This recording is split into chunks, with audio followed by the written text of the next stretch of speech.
নমস্কার।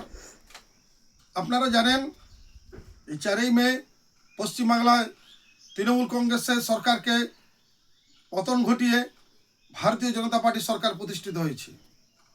আমরা একটা বিষয় লক্ষ্য করছি, এ ব্যাপারে পশ্চিমবাংলায় তৃণমূল কংগ্রেসের পরাজয়ে তৃণমূল কংগ্রেস যতটা না দুঃখিত, যতটা না বেদনাদায়ক, যতটা না ভীত, তার থেকে অনেক অনেক বেশি আমরা বাংলাদেশের কিছু গোষ্ঠী, কিছু ব্যক্তিকে এই বিষয়ে উদ্বিগ্ন হতে দেখছি।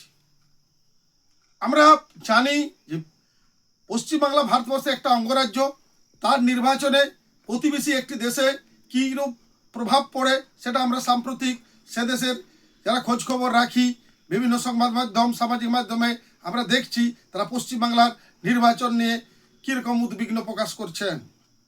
অর্থাৎ পশ্চিমবাংলার রায়কে, পশ্চিমবাংলার জনতার রায়কে তারা কিভাবে অপমান করছেন আমাদের প্রতিবেশী দেশ বাংলাদেশ, এটা আমরা সকলে দৃষ্টি আকর্ষণ করছি।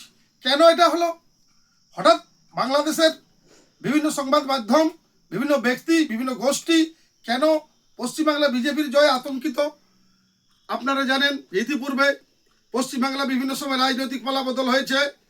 এখানে কংগ্রেসের অবসান ঘটিয়ে সিপিএম সরকার এসেছিল, সিপিএমের অবসানের পর তৃণমূল কংগ্রেস এসেছিল, কিন্তু আমরা কখনো দেখিনি বাংলাদেশের এরকম ঘটনা, বাংলাদেশে এইভাবে আতঙ্কিত হতো, এইভাবে উদ্বিগ্ন হতো।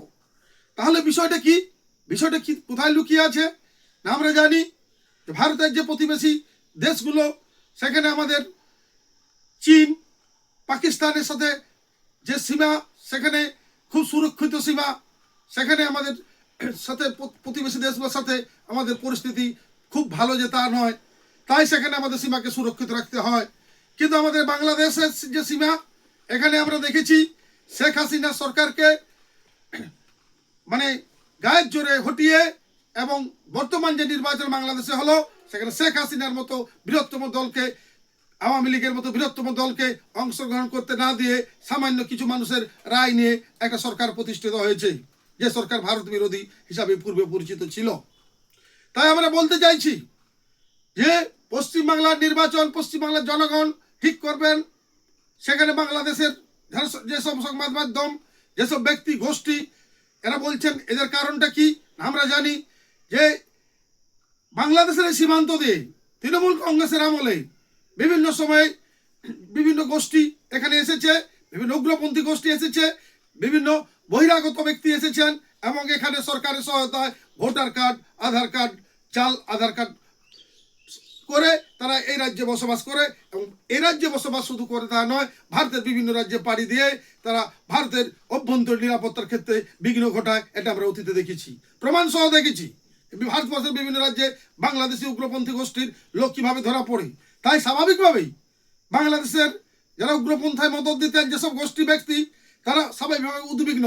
আমি পশ্চিমবাংলার আপামার জনগণের সাথে সমস্ত জাতীয়তাবাদী মানুষের দৃষ্টি আকর্ষণ করছি, পশ্চিমবাংলার একটা নির্বাচন বাংলাদেশের যে উগ্রপন্থী গোষ্ঠী, যে সংস্কৃত গোষ্ঠীগুলো এতে হতাশ করছে, আমরা আগামী দিনে প্রতিটি জাতীয়তাবাদী রাষ্ট্রবাদী মানুষ, প্রতিটি দায়িত্বশীল রাজনৈতিক কর্মী, প্রতিটি সংস্থা, আমরা ঐক্যবদ্ধভাবে প্রতিটি এই উগ্রপন্থী গোষ্ঠী, এই বহিরাগতদের চিহ্নিত করে, তাদের আমাদের অভ্যন্তরীণ নিরাপত্তার ক্ষেত্রে যারা বিপদ, তাদেরকে চিহ্নিত করে প্রশাসন এবং সরকারের হাতে তুলে দেব।